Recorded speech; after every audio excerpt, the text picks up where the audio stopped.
Iti pa nagtultuloy di damdamag dito'y press score.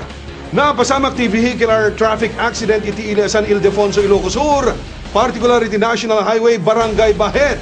Dito'y inbulbar ti may nga kotse ken motorsiklo. Agsubli ni press score ni Sel Benitez.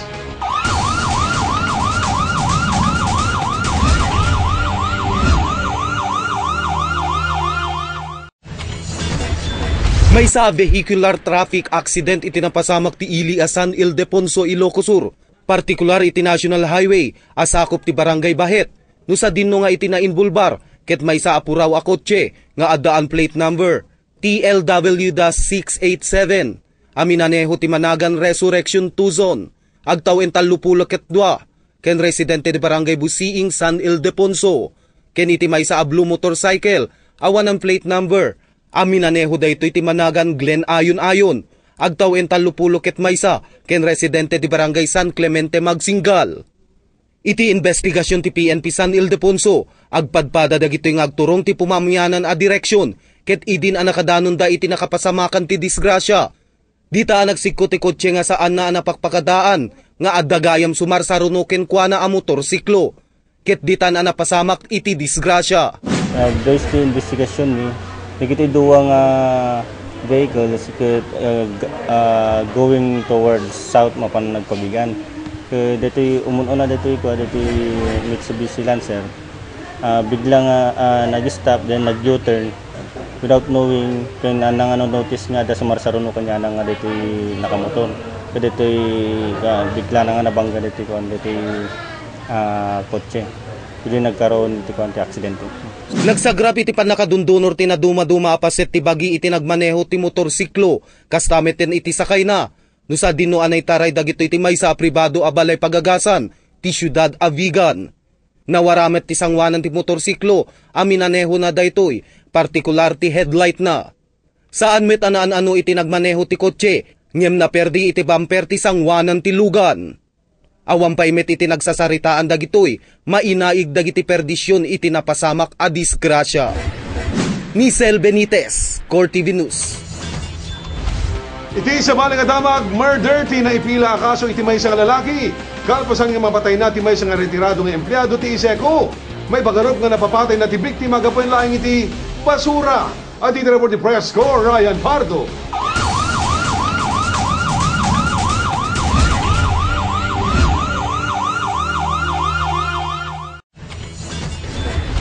Naipilan ti kaso a murder kontra kini Nestor Katakutan Ipichay nga agnaid ti Barangay Bayubay Sur, San Vicente, Ilocos Sur. Kalpasan nga maipagarup a pinaltupaltugan na ni Mario Reprima nga nakaigapuan ti pannakatay na.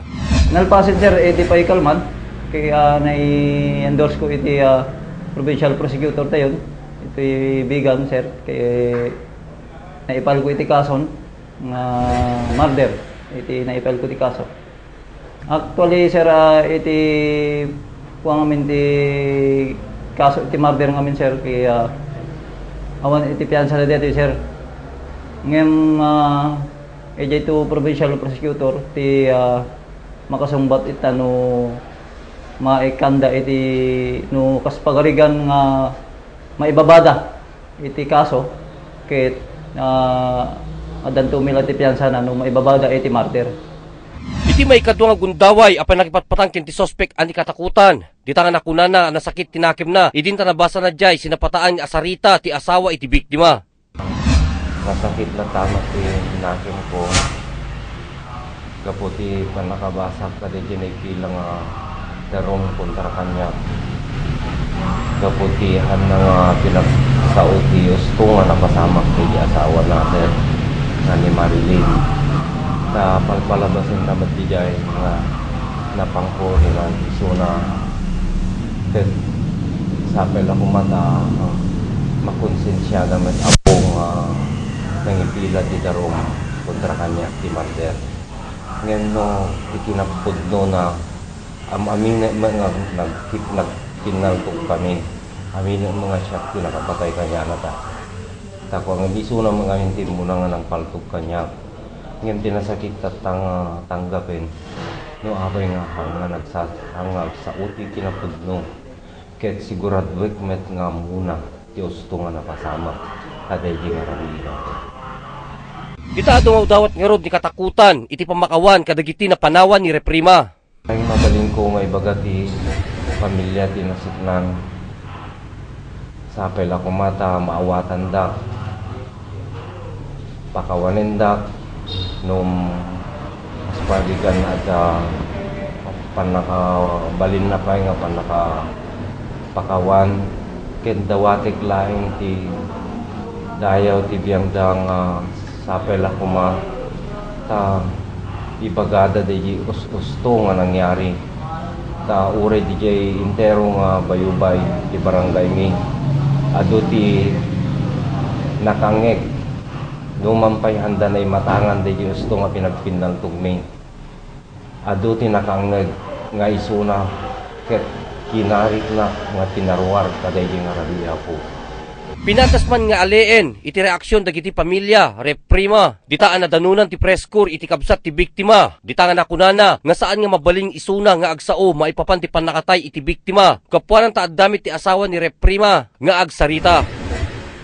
Ryan Pardo, Core TV News. Rumrumuar ti investigasyon ti PNP Santa Maria nga menor de edad ti aging aramid kadagiti nagsasaruno apan nagtakawan iti ili. Gapo kadayta ni ingete na may pakpakat dagiti paglintegan, seknan dagiti menor de edad pakiramanen ti curfew hours ken panagserrek iti beer house. Agsumli ni Press Corps, James Castle.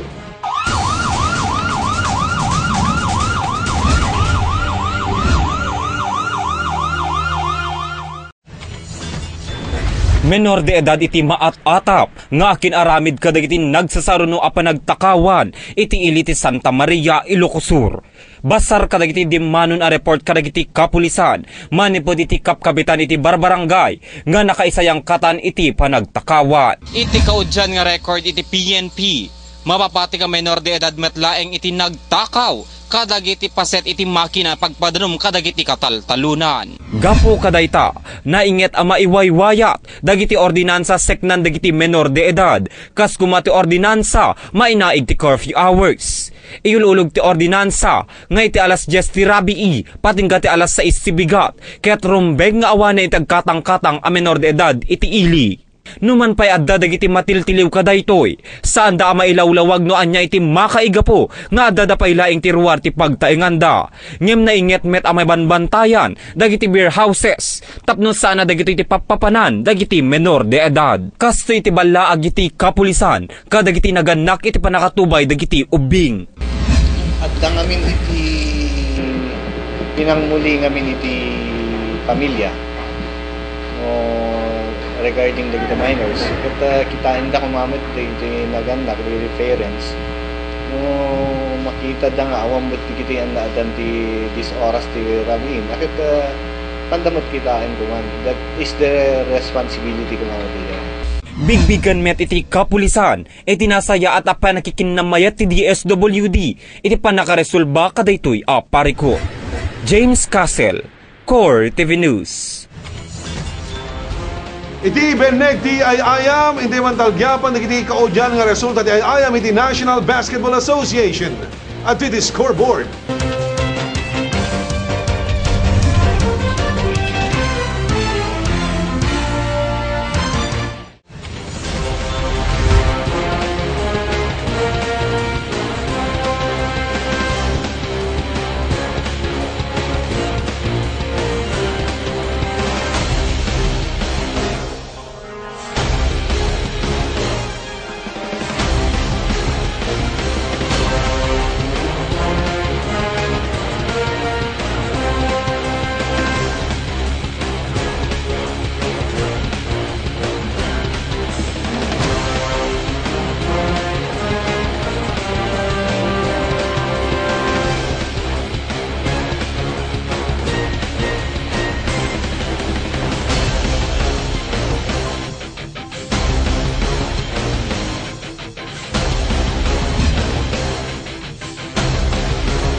Gagayem kan kakabsat, dahil tati pakabuklaan dagiti damag anasagap dagiti naliptag.